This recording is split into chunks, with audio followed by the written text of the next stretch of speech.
Hoje nós temos o prazer de ter um programa exclusivamente voltado para a Receita Federal de seu interesse, porque nós vamos tratar do tema imposto de renda.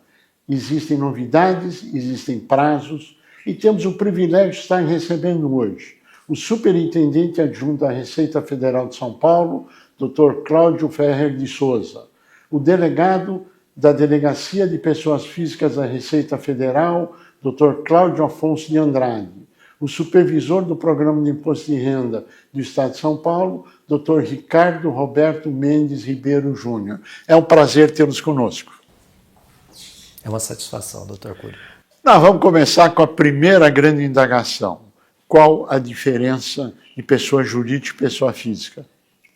Excelente pergunta, Dr. Cury. Queria agradecer inicialmente o convite feito à Receita Federal. É uma satisfação estarmos aqui presentes para poder esclarecer ao pequeno empresário, ao pequeno empreendedor e dizer que a Receita Federal ela vem mudando a sua postura justamente para se aproximar dos contribuintes, né? A Receita Federal ela pretende ser uma grande prestadora de serviço. Mas indo diretamente à sua pergunta, é uma das perguntas mais importantes, talvez, para esse nosso programa, porque o empresário, né, a empresa, ela é constituída como pessoa jurídica e ela tem as suas obrigações tributárias, né, tanto do pagamento do tributo como a entrega de declaração. Só que o empresário, ao mesmo tempo, ele é uma pessoa física. E a mesma coisa, a pessoa física, conforme a gente vai explicar bastante aqui no programa, ele também tem as mesmas obrigações. Então é importante o pequeno empresário ele saber que agora, por exemplo, nós temos até o dia 31 de maio o período de entrega da declaração do microempreendedor individual. Então, aquele microempreendedor individual constituído como pessoa jurídica, ele precisa entregar as suas informações, né, ao Comitê Gestor do Simples Nacional, lá pela CIMEI, até o dia 31 de maio. Mas esse mesmo empreendedor, ou ainda o microempresário, né, ou o pequeno empresário de empresa de pequeno porte, se eles caírem na obrigatoriedade da entrega da declaração do imposto de renda pessoa física, eles precisam entregar também essa declaração, que é a que será mais detalhada aqui nesse programa, até o dia 30 de maio. Então, cuidado com isso, porque nós temos dois prazos aí, um para a pessoa jurídica, no caso do MEI, e um para a pessoa física, que é no caso de todos os contribuintes que se enquadrem na obrigatoriedade.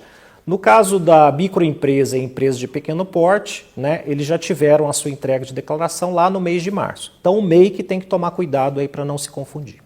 O que é um esclarecimento extremamente importante.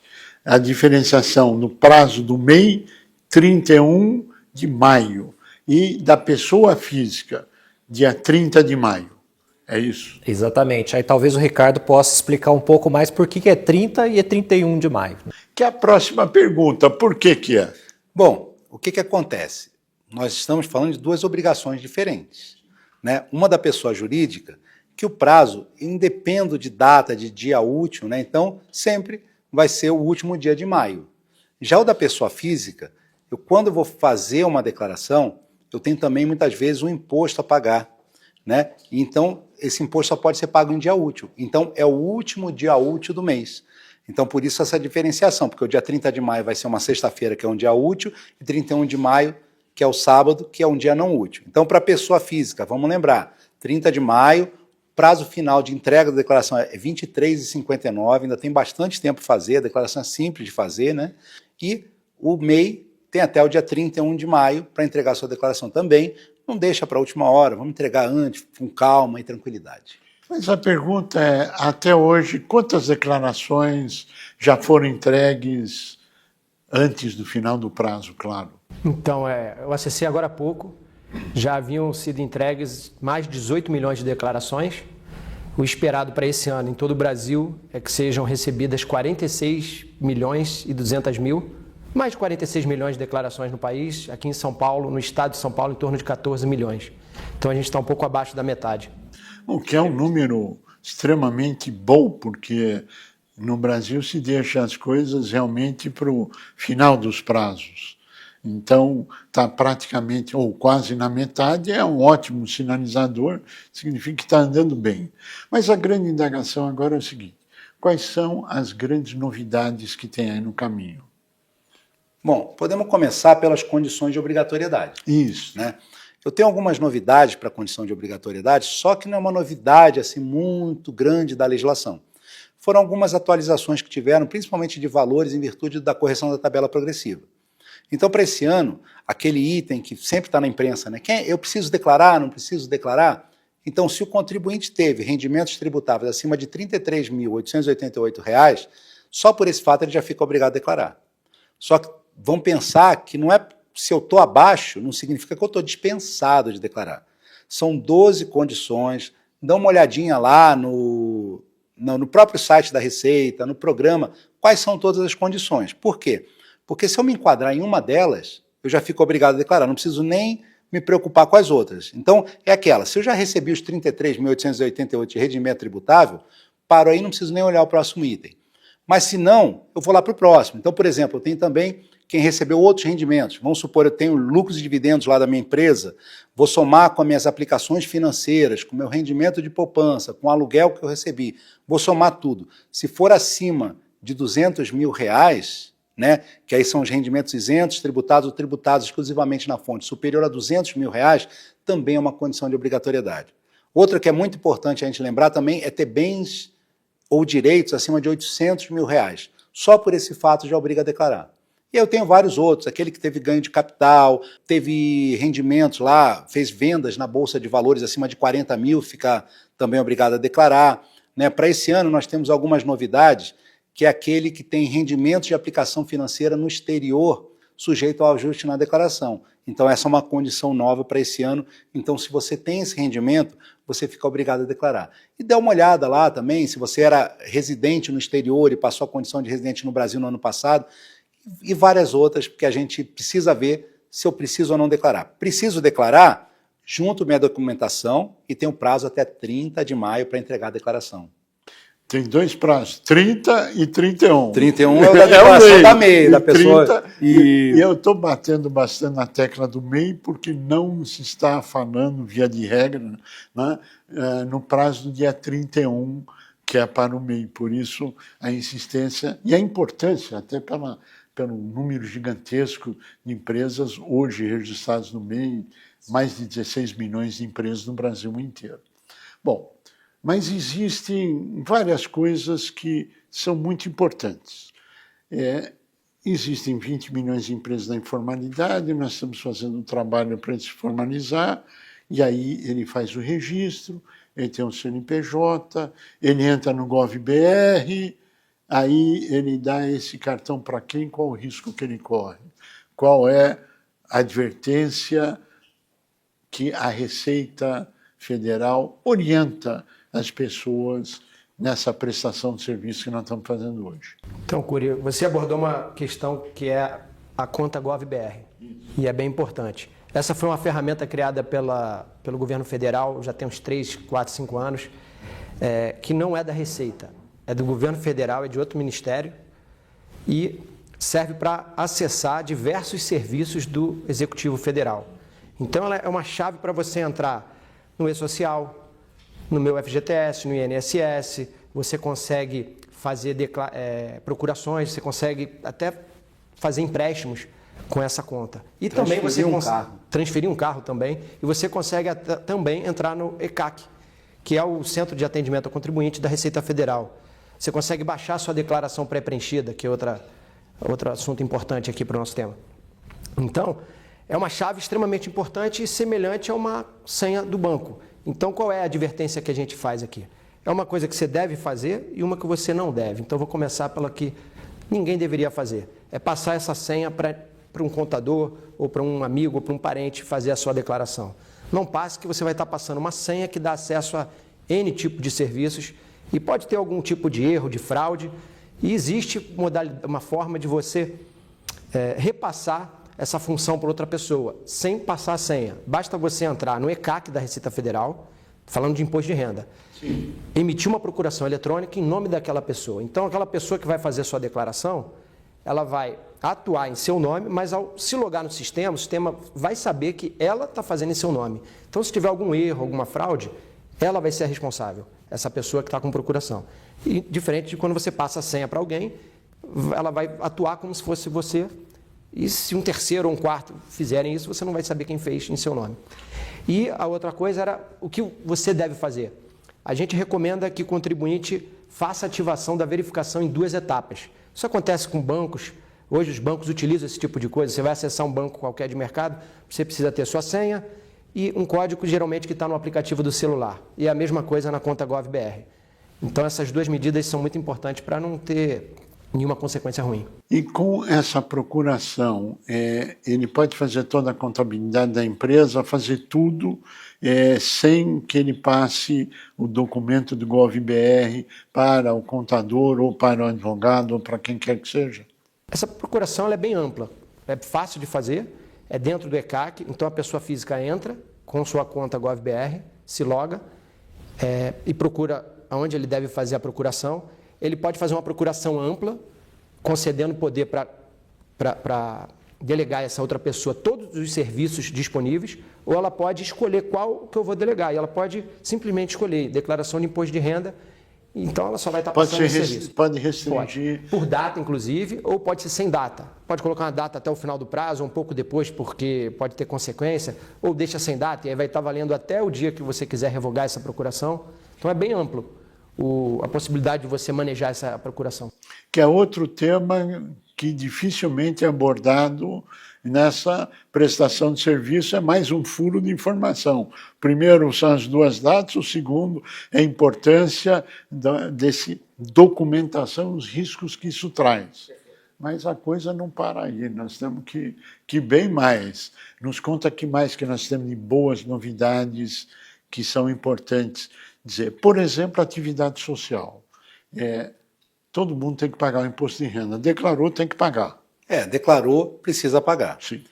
Mas você pode fazer com esse dinheiro uma substituição de uma atividade social extremamente importante. Eu digo que você pode fazer o bem. Isso, né? E qual é esse bem que então, você pode vamos lá. Então, você hoje, né, quando a gente fala da declaração do imposto de renda, a gente está falando lá do ano passado. Sim. Então, tudo que aconteceu no ano passado reflete na minha declaração agora. Só que agora, na minha declaração, e aí tem uma limitação, que é só para quem usa as deduções legais, né? Então, se você fez a sua declaração, acabou de preencher e vai usar as deduções legais, que é aquela que eu posso deduzir contribuição, dependente, instrução, despesas de saúde, eu tenho uma faculdade muito interessante, que muita gente não conhece. Lá na própria declaração, eu posso destinar uma parte do meu imposto de renda para o fundo da criança e adolescente e uma parte do meu imposto de renda para o fundo da pessoa idosa. Quanto que é isso? É até 3% do meu imposto de renda devido para um e mais 3% para outro, ou seja, 3% para o fundo da criança e adolescente e 3% para o fundo da pessoa idosa. Ou seja, pode ser para atividade, por exemplo, das crianças com câncer, pode ser, enfim, para as atividades de saúde, atividades sociais para aqueles que mais precisam. Onde que eles podem procurar as melhores entidades? Na verdade, quando a gente faz essa doação diretamente na declaração, Sim. Eu estou fazendo uma doação diretamente para os fundos. Sim. Tá? Então, aquela outra que a gente pode fazer, e essa também é bem-vinda, que são aquelas doações que a gente faz para o fundo durante o ano, que a gente vai deduzir lá no ano que vem, para incentivar a cultura, para incentivar o desporto, para assistência à pessoa com deficiência, a assistência oncológica também. Existem umas doações que eu faço durante o ano para o ano que vem. Essa que eu estou dizendo especificamente na declaração são duas específicas. Eu dou diretamente para o fundo, e aí eu posso doar para um fundo nacional, estadual ou municipal. E aí, por exemplo, você é de uma cidade que você sabe que na sua cidade tem um projeto legal para criança e adolescente, você vai lá, incentiva isso. Então, quando você faz essa destinação, né, porque nós vamos falar um pouquinho mais sobre isso, eu sei que o nosso tempo é curto, mas vamos falar. Por quê? Porque quando eu faço a destinação, eu não tiro nem um centavo do meu bolso. Tá? Eu estou dizendo onde eu quero que aquele imposto que eu estou apurando na declaração agora vai. Então, eu posso mandar direto para o fundo da criança e adolescente e esse dinheiro não vai lá para o cofre público, não. Ele vai para aquele fundo e aquele fundo tem projetos. Tanto o fundo da pessoa idosa quanto o fundo da criança e adolescente pela própria definição dele, são projetos aprovados, tem conselhos que vão lá, vão aprovar esse projeto, e é importante que cada um conheça o projeto, participe, seja solidário, seja cidadão, né? Participe da comunidade para a gente poder cobrar depois também. Mas o mais importante é assim, que eu vou fazer isso sem tirar dinheiro do bolso. Eu só estou dizendo assim, olha, eu quero que o meu imposto vá para aquilo. Vou dar um exemplo rápido. Por favor. Se eu tenho 5 mil de imposto a pagar, e aí é importante, porque lá na fichinha lá do próprio programa, ele já diz quanto que eu posso doar. Não preciso fazer cálculo se esse 3% do meu imposto devido para 3% para... Não, ele diz lá, olha, você pode doar para o Fundo da Criança e do Adolescente R$1.000. Deu 5 mil a pagar. Fiz toda a minha declaração, deu 5 mil a pagar. Aí eu vou lá naquela fichinha e falo, opa, posso destinar R$1.000. Aí eu clico lá, destino R$1.000, meu pagamento de imposto desce para 4 mil e eu recolho um DARF de 1.000. Eu continuo pagando os mesmos 5 mil, só que eu estou dizendo, olha, 1.000 eu quero que vá para criança e adolescente, 1.000 eu quero que vá para pessoa idosa. Tá? Se for a restituir, é a mesma coisa. Deu 5 mil a restituir.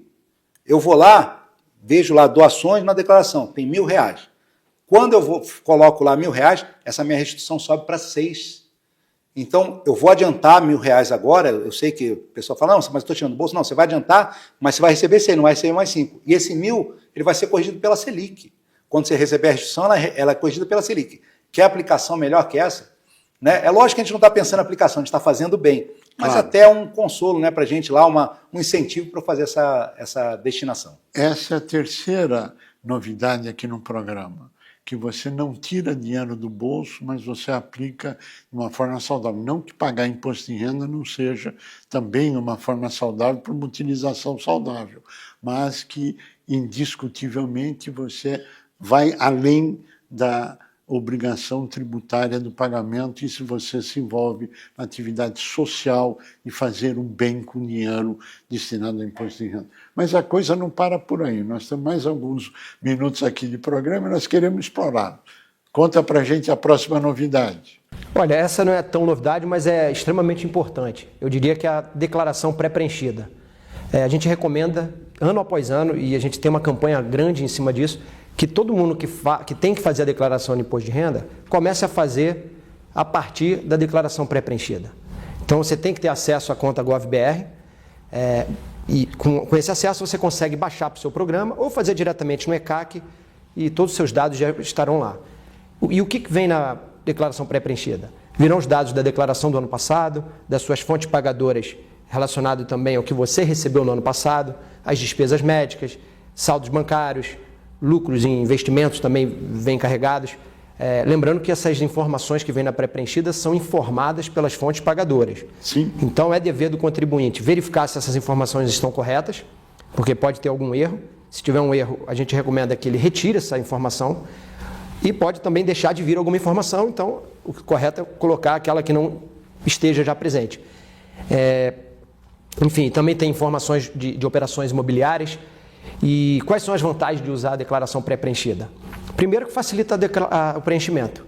Para grande parte da população já está praticamente pronta. Basta você dar uma corrigida. Segundo, que reduz a chance de você cair em malha. E terceiro, que é um grau a mais de prioridade. São vários graus de prioridade. Está no meio do caminho ali, não é o principal é de idade, é de 80, mais de 80, mais de 60, mas você começa a ganhar mais prioridade para receber a sua restituição nos lotes pré-programados. Bom, já que você falou do tema, eu acho importante a gente esclarecer os principais motivos, ou numa curva ABC, quais são os principais motivos que levam as pessoas a caírem na malha fina. Tá, eu vou falar da despesa médica, você fala da omissão de rendimento, Ricardo? Pode ser. Então, vamos lá, despesa médica e omissão de rendimento, a gente diria que abarca aí grande parte das retenções. Despesa médica seriam as despesas declaradas, às vezes, em nome não da própria pessoa, ela acha que pode declarar uma despesa do pai, do filho, sendo que esse não consta na sua declaração como dependente. Despesas não dedutíveis também, por exemplo, vacina, você não pode deduzir uma despesa gasta com vacina, e outras mais. Você comprou uma muleta, você não pode, algum aparato desse médico. Enfim, uma outra questão também que incide muito em malha é que hoje é muito comum a pessoa contratar o plano de saúde dela em nome de uma pessoa jurídica. Pode ser uma pessoa jurídica dela mesmo, um MEI, ou de um parente. Às vezes o filho tem uma empresa, a mãe tem uma empresa, porque é difícil você contratar de forma individual na pessoa física. Então você contrata pela pessoa jurídica, o serviço é o mesmo, você é cliente desse plano de saúde. E qual é a preocupação da Receita? Esse plano está sendo contratado por uma pessoa jurídica. Você é pessoa física. Pessoa jurídica não se confunde com pessoa física, como bem esclareceu aqui o Cláudio. Mas se você comprovar que você que pagou essa despesa, porque normalmente você pede para o seu irmão contratar, mas quem paga é você. Você recebe o boleto, você paga todo mês. Então, se você tiver o comprovante que você todo mês pagou, ou de que você repassava para a empresa aquele pagamento, que às vezes a empresa paga e você repassa para ela, você consegue e pode, é possível que você declare esse valor e deduza esse valor. Bom, na omissão de rendimento, só lembrar que quando eu coloco um dependente, eu não trago só as vantagens do dependente, eu tenho que trazer também os rendimentos dele, que é também uma das causas grandes de cair na malha. Que são os principais motivos. Olha, nós adoraríamos continuar essa conversa e essa prestação de serviço, mas infelizmente chegamos ao final do nosso tempo. Eu pediria em 30 segundos as considerações finais. Queria agradecer mais uma vez imensamente ao SINP a oportunidade de dizer que a Receita Federal está à disposição do SINP e dos contribuintes para esses esclarecimentos. Dr. Cláudio Ferrer de Souza, Dr. Cláudio Afonso de Andrade, Dr. Ricardo Roberto Mendes Ribeiro Júnior, nosso mais profundo agradecimento por esta prestação de serviço à sociedade, aos esclarecimentos, porque, afinal de contas, todos nós queremos trabalhar em conjunto para o bem do país. A você que esteve conosco, nosso mais profundo agradecimento, com a certeza que estaremos juntos na semana que vem. Até lá!